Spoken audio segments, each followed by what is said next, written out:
buraco mensal da Previdência no Rio Grande do Norte gira em torno dos 130 milhões de reais. Anualizando esse número, passamos para mais de 1 bilhão de reais. A reforma da Previdência é urgente em todas as esferas da Federação, mas estados e municípios ficaram de fora do relatório em discussão em Brasília, ou seja, a reforma só vai valer para a União, se aprovada. E estados e municípios terão de aprovar suas propostas nos estados e nas cidades. Meu convidado hoje é Nereu Linhares, presidente do Instituto de Previdência dos Servidores Estaduais. Boa tarde, Nereu. Boa tarde, Jorge. Como é que você avalia essa decisão dos deputados federais de deixarem estados e municípios fora do relatório? Olha, na verdade, eu não acredito que vai ficar fora, não, entendeu? Eu acredito que isso foi um blefe, isso é um blefe do governo que está tirando, porque a reforma não faz sentido se não incluir estados e municípios. A grande reforma da União, com relação aos servidores públicos da União, já foi feita, né? Já foi feita. Então, hoje, o servidor da União já tem a Previdência Complementar, ele já tem o escalonamento de pensão com as regras de carência, né, que não tem ainda. Então, a diferença que poderia fazer, né, a diferença que faria para essa reforma, em matéria financeira, inclusive, seria incluir os estados e municípios. Então, se o governo tirou, inclusive, ele já prevê a possibilidade de reinserção. E é claro que vai inserir. Pois é, o Rodrigo Maia, logo depois da aprovação, aliás, da apresentação do relatório, porque ele ainda precisa passar pelo crivo da comissão, né, especial, ele disse que esse assunto pode voltar numa emenda até no dia da votação. Então, você acredita que isso pode realmente ocorrer, não é? Claro, claro que vai ocorrer. Não faz o menor sentido. Retirar estados e municípios não faria o menor sentido. O governo do Rio Grande do Norte tem uma posição formal, oficial, em torno deste ponto de incluir os estados e municípios na reforma global? Não só o do Rio Grande do Norte, todo e qualquer estado, os governantes de todos e qualquer estado, é óbvio que está esperando que seja resolvida essa questão a nível nacional, porque não faz sentido um governo estadual de nenhum estado idealizar uma reforma, certo? E aguardar que venha a reforma a nível federal, que ela pode vir alterando completamente a situação. Então, se acabou de fazer uma reforma, se teve um desgaste, se teve um problema de levantamento, e aí sai inserção novamente, que com certeza sairá na nível federal, e aí o Estado estaria nulo, estaria completamente sem validade tudo que ele tivesse idealizado para o Estado dele. Se aprovada, o governo estima uma economia para a União em torno de 1 trilhão, aliás, agora 913 milhões de reais em 10 anos. Para os estados, em torno de 280 bilhões de reais em 10 anos. É por aí? Como é que fica o Rio Grande do Norte nessa história? Olha, eu não consegui entender ainda essa conta do governo federal, entendeu? Aonde é que vai ter essa economia? Você veja bem, o que é que o governo está propondo na reforma? Na reforma ele está renunciando receita, porque na hora que o governo diz, hoje como é hoje o servidor, ele contribui sobre o que ele ganha. Se ele ganhar R$1.000, ele contribui 11% sobre R$1.000. Se ele ganhar R$30.000, ele contribui 11% sobre R$30.000. E isso no caso do Rio Grande do Norte. Do Rio Grande do Norte. No caso do servidor público em geral, de todo o país. Né? A contribuição dele é sobre tudo que ele ganha. Essa alíquota vai Essa alíquota é do agora, Rio Grande do Norte, é de 11%. Tem estado com alíquota menor, tem estado com alíquota maior. Bom, mas enfim, ele contribui sobre tudo. A proposta da reforma é assim, eu não quero receber você ganha 30 mil, eu não quero receber a sua contribuição sobre 30, eu só quero receber sobre 5.839,45. Né?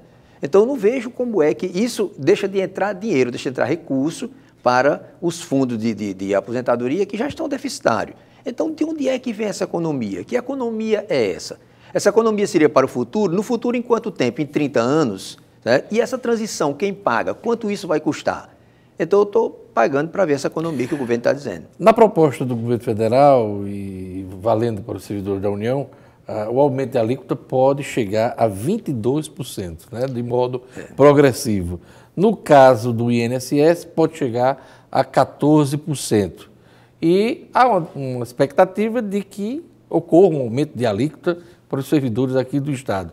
O governo já está discutindo os termos, os parâmetros? Há a probabilidade, dependendo do que passar a nível federal, claro que há a probabilidade de um aumento de alíquota, porque nessa história da Previdência, todos participaram da grande farra. Ninguém está se tocando, Diógenes, que o que a gente vive na Previdência hoje é a ressaca da farra do final dos anos 70 e os anos 80, onde se fez cabide de emprego no Estado. Onde se criou o contrato seletista e se contratou de forma desenfreada. E esse povo agora está completando os 30 anos mulher, os 35 anos homem. Então, nós estamos vivendo hoje a ressaca daquela farra, certo? E é óbvio que todos têm que participar. No estado do Rio Grande do Norte, eu tenho batido numa tecla que os poderes não têm gostado muito, né?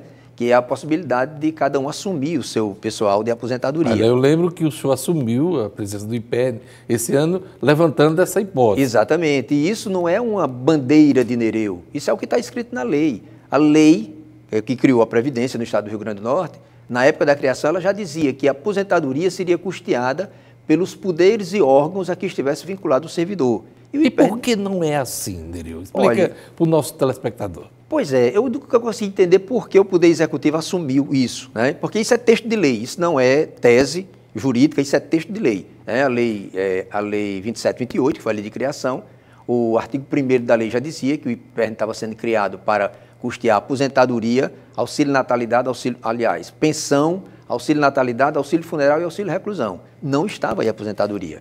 Depois houve uma grande modificação na lei e veio para a Lei Complementar 122, que é de 94. E lá o artigo 229, né, o parágrafo 2º do artigo 229, ele foi de novo taxativo. O custeio das aposentadorias é de responsabilidade integral dos poderes ou órgãos a que esteja vinculado o servidor. Certo? E só em 2005, com a Lei 308, é que se jogou a aposentadoria para a Previdência, aumentando a alíquota de 8% para 11%, né, aumentou 3%, que era para a aposentadoria, o que significa dizer que o IPERN só vai ser responsável por pagar a aposentadoria 30 anos depois, ou seja, em 2035. Foi criado, já inclusive, que a contribuição... o fundo financeiro que hoje está zerado. Pois né? é, porque a contribuição começou a entrar ali, né? Então, nós temos aí a própria Constituição Federal, lá no artigo 195, ela estabelece a proibição de criar, estender ou majorar benefício previdenciário da Seguridade Social sem a correspondente fonte de custeio. Então, se o IPERN nunca recebeu o custeio para as aposentadorias, não era ele para estar pagando a aposentadoria. E os poderes, eles vão ter que vir participar dessa situação. Eles têm que vir participar porque o problema é de todos. Então, é óbvio que quando começar as tratativas no estado do Rio Grande do Norte sobre a questão previdenciária, os poderes vão ser chamados a sentar na mesa e para ser que a gente primeiro resolva essa parte para poder chamar o servidor e dizer, sobrou isso aqui para você. Agora, isso caso não seja resolvida a Previdência Geral lá, né? A proposta de reforma também olha para os estados. Né? Também. Ela será e também só em caso de votação da reforma aqui, né? E só em caso de votação da reforma aqui. A reforma a nível federal, ela tem ela cria uma alíquota extra, né? Ou seja, a alíquota, além da alíquota normal que se paga, está criando uma alíquota extra de até 22% por até 20 anos, para que o servidor pague a conta, ou seja, sempre é o servidor que está pagando a conta, certo? E o mais interessante nisso é que a proposta ela reduz a base de isenção. Hoje o servidor que se aposenta ganhando até 5.839, ele está isento de pagar a Previdência. E nessa proposta da alíquota extra, essa isenção ela baixa para um salário mínimo.